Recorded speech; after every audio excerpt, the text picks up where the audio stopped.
Hello students, आज हम प्रश्नावली 3.3 में ही प्रश्न क्रमांक 1 हल करेंगे।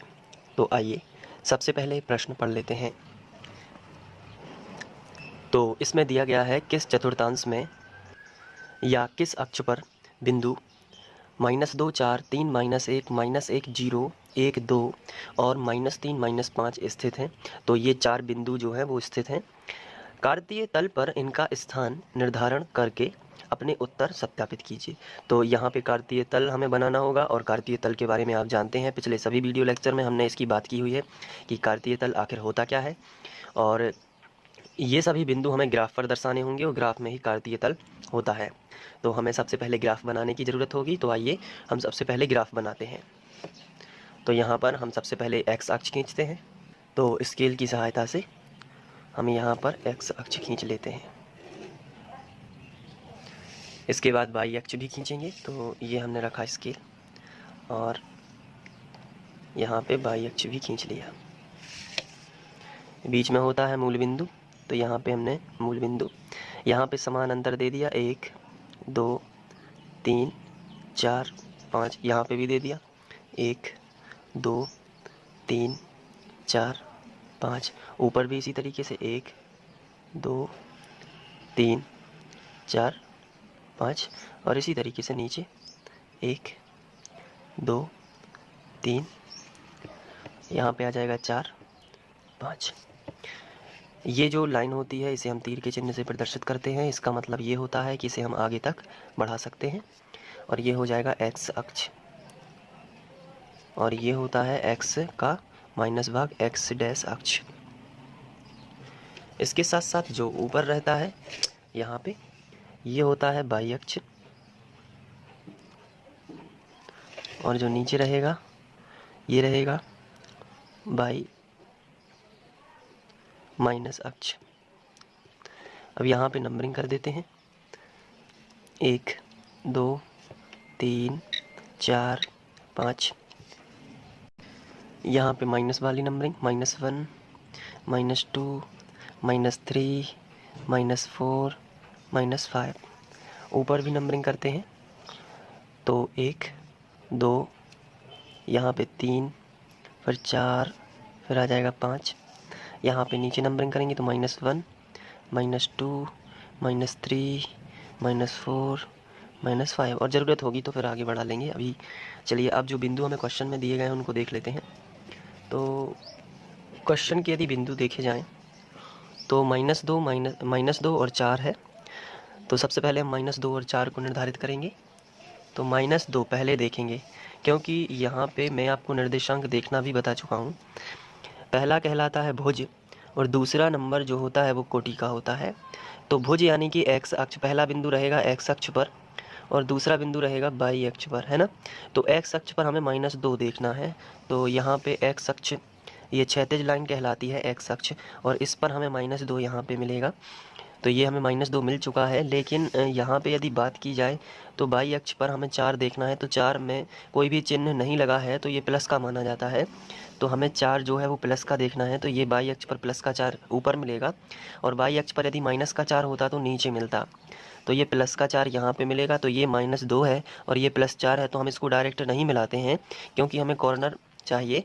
तो हम क्या करेंगे, यहाँ से -2 को एक लाइन की सहायता से यहाँ पे ये 4 है तो हम यहाँ पर लगभग यहाँ से यहाँ तक डैश डैश वाली लाइन खींचेंगे और इस 4 से यहाँ पे मिला देंगे। तो ये होता है निर्देशांक देना और इसके पहले भी हम लोग इसकी बात कर चुके हैं, इसलिए आपका बेसिक ज़रूरी होना चाहिए। तो ये हो गया -2 और 4। तो इस तरीके से हम पहला बिंदु निर्धारित कर देते हैं। अब इसके बाद यहाँ पे और भी बिंदु हमें निर्धारित करने हैं, जैसे कि 3, -1। तो पहला x का होगा, दूसरा y का होगा। सभी जगह पहला x दूसरा y, यानी पहला होता है भुज, दूसरी होती है कोटि। तो भुज है अब इस बार 3, यानी x का देखना है 3। x अक्ष पर 3 धन के यहाँ पे मिलेंगे तो ये हो जाएंगे 3 और अगर ऋणात्मक होते तो इस तरह। तो ये 3 हमें अभी तो पॉजिटिव चाहिए, प्लस का 3 और माइनस का 1। तो ये है 3 और y अक्ष में माइनस का हमें नीचे मिलेगा तो ये हो जाएगा 1। इनका हम डायरेक्ट नहीं मिलान कर सकते, पहले हम 3 को नीचे की ओर बढ़ाएंगे। दोनों अक्षों से हमें आगे की ओर बढ़ाना पड़ता है। यहाँ से इसको बढ़ा देना है और -1 जो है आपका ये यहाँ से दोनों जहाँ क्रॉस हो जाएंगे वहाँ पे आपको एक पॉइंट मिलेगा। ये इसको हमने यहाँ से, अब ये यहाँ पे क्रॉस हो रहे हैं ना, तो यहाँ पे आपको लिखना है कि पहले आपको एक्स अक्ष वाला लिखना है 3, उसके बाद वाई अक्ष वाला -1। ये हो गया 3 -1। इसके बाद क्या है देख लेते हैं। तो ये हो गया, ये भी हो गया। अब है -1 0, तो -1 और 0, -1 पहले लिखा है ना, -1, तो ये एक्स अक्ष पर देखना होगा।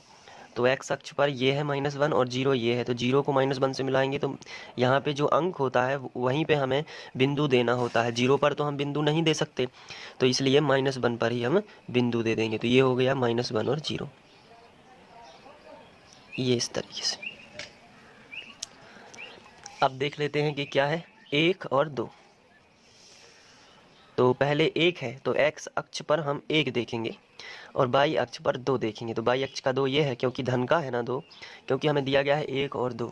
आप यहाँ पे देख सकते हैं हमें दिया गया है 1 और 2, तो एक्स अक्ष पर होगा 1 और बाई अक्ष पर होगा क्या 2। तो एक्स अक्ष पर 1 देख लीजिए, धन का यहाँ पे मिलेगा, अगर माइनस होता तो यहाँ पे 1, और बाई अक्ष पर 2 यहाँ पे मिलेगा, अगर -2 होता तो नीचे। तो यहाँ पे 1 हम इस तरीके से मिला देंगे और यहाँ पे हम मिला देंगे 2 को, ठीक है। ये कॉर्नर मिल जाएगा हमारा।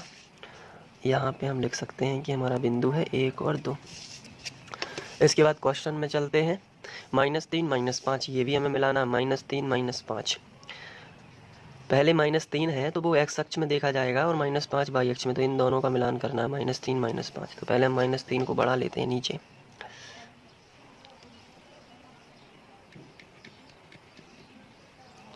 यहाँ पे -5।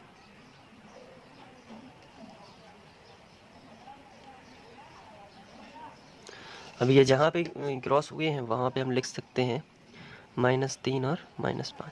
तो ये सभी बिंदु हमने कर दिए। अब इनके चतुर्थांश, अब क्वेश्चन में पूछा गया था कि किस चतुर्थांश में या किस अक्ष पर स्थित है बिंदु, तो इसके लिए हमें आंसर देना पड़ेगा। पहले हम ये जो हमें 5 बिंदु दिए गए हैं, हमें इनको साइड से लिख लेना चाहिए यहाँ पे। जैसे कि पहले लिखा है -2 और 4। फिर इसके बाद हमने ये 5 बिंदु लिख लिए। अब यहाँ पे उनके चतुर्थांश लिखेंगे, वो भी हम चित्र से देख देख के, जो हमने ग्राफ ऊपर बनाया है। तो अब हम देखते हैं कि कैसे। जैसे अभी हमने चतुर्थांश के बारे में पढ़ा हुआ है, इंट्रो वीडियो में भी देखा था, और इसके अलावा हमने यहाँ इसके पहले भी देख चुके हैं। ये प्रथम चतुर्थांश होता है और इसके चिन्ह हमेशा ++ होते हैं। दोनों बिंदुओं के जो भी निर्देशांक होंगे, आपको दोनों बिंदु एक्स अक्ष और वाई अक्ष के पॉजिटिव होंगे। ये दूसरा चतुर्थांश कहलाता है, इसे हम द्वितीय चतुर्थांश कहते हैं। इसमें एक निर्देशांक का माइनस चिन्ह होगा लेकिन दूसरे का प्लस होगा। जैसे ये आप देख रहे हैं, एक का माइनस है लेकिन दूसरे का प्लस है।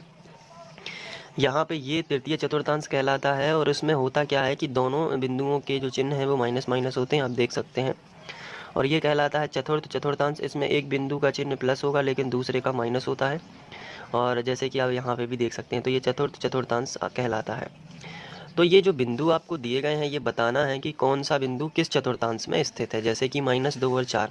अब -2 और 4 देखिए कहाँ है, -2 और 4 है ये द्वितीय चतुर्थांश में, तो हम इसके सामने क्या लिखेंगे, द्वितीय चतुर्थांश।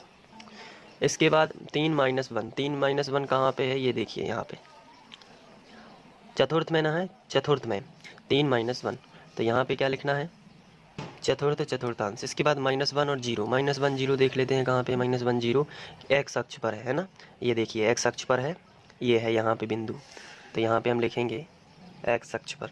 इसके बाद 1 और 2 कहाँ पर है, ये 1 और 2, तो ये प्रथम चतुर्थांश में है, तो यहाँ पे हम लिख देंगे प्रथम चतुर्थांश। इसके बाद -3 -5, तो ये भी देख लेते हैं, -3 -5 कहाँ पर है, ये तृतीय चतुर्थांश में है, तो यहाँ पर हम लिख देंगे तृतीय चतुर्थांश। तो इस तरीके से हम लिख सकते हैं और ये ग्राफ बना सकते हैं, तो आप इसको कर लेना। और यहाँ पर हमने कार्तीय तल पर स्थान निर्धारित करके अपने उत्तर को सत्यापित। आइए सबसे पहले प्रश्न पढ़ लेते हैं। इसमें दिया गया है, अक्षों पर दूरी का उपयुक्त एकक लेकर नीचे सारणी में दिए गए बिंदुओं को तल पर आलेखित कीजिए। तो यहाँ पे हमें उपयुक्त एकक लेना है, यानी कि हम 1 सेंटीमीटर की दूरी लेंगे, यही उपयुक्त एकक होगा हमारे कागज पर। लेकिन ये तालिका जो हमें दी गई है ये बहुत ही सिंपल है, इसको समझना। इसमें क्या है कि ये जो भुज के मान दिए गए हैं, ये सभी जो एक्स वाले कॉलम में दिए गए हैं, और नीचे ये सभी कोटि के मान दिए गए हैं। तो आपको क्या करना है, जैसे आपको निर्देशांक बिंदु बनाना है तो आप इस तरीके से बनाओगे, जैसे -2 और 8 ये पहला बिंदु हो गया।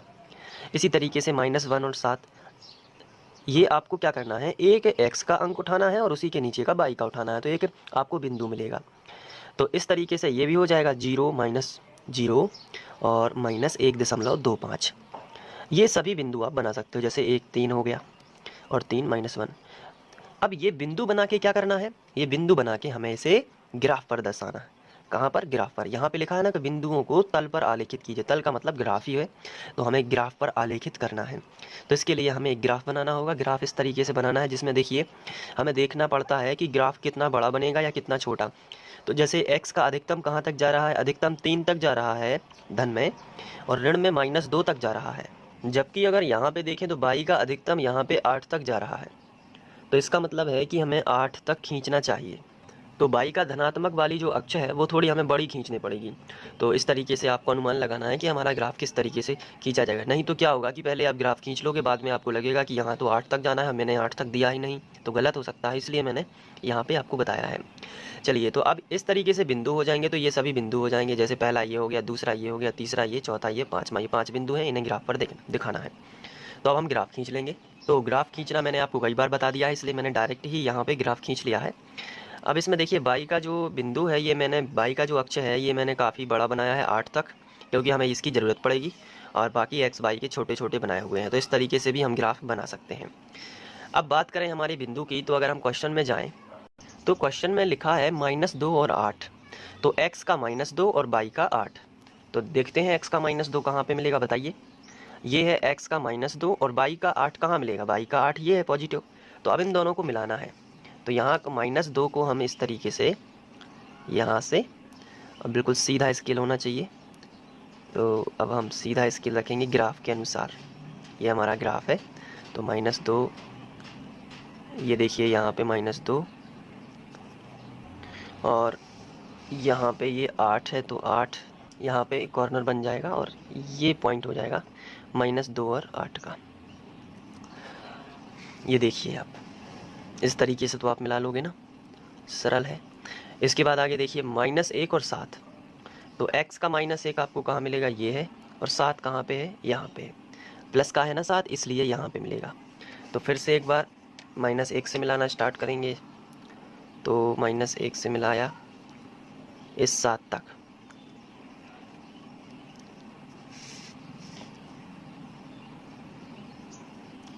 -1 और 7। इसके बाद क्या है, इसके बाद 0 और -1.2। तो 0 तो 0 ही रहता है, हर जगह का 0 यहीं रहेगा, लेकिन -1.25 माइनस में मिलेगा। और बाई के लिए ध्यान रखिए, बाई के लिए है तो नीचे जाएगा बाई में, माइनस में। और -1.25 है तो 1.2 यहाँ पे मिलेगा, क्योंकि 1 और 2 के बीच में छोटी छोटी 10 लाइन्स होती हैं, जैसे 1 2 3 4 5 6 7 8 9, ये 10 हो जाएगी मान के चलिए। तो 1.2 कहाँ मिलेगा, 1 के बाद छोटे छोटे 2 पॉइंट, यानी कि यहाँ पे, और यहीं 1 आपको क्या करना है कि 1.2 तक ही ले लेना है। 5 बहुत ही गहरी बात हो जाएगी, फिर उसके अंदर जैसे हम लोगों ने आवर्धन किया था, उत्तरोत्तर आवर्धन आपको याद हो, तो 1.2 तक ही आप इसको ले सकते हैं, उसमें कोई प्रॉब्लम नहीं है। तो 1.2 आपका यहाँ कहीं होगा, तो यहाँ पे आप पॉइंट रख सकते हैं, क्योंकि x का तो 0 था, तो पॉइंट 0 पर कभी नहीं रखते, तो यहाँ पे रखेंगे x अक्ष पर। और यहाँ पे क्या लिखना है आपको, 0 और -1.25।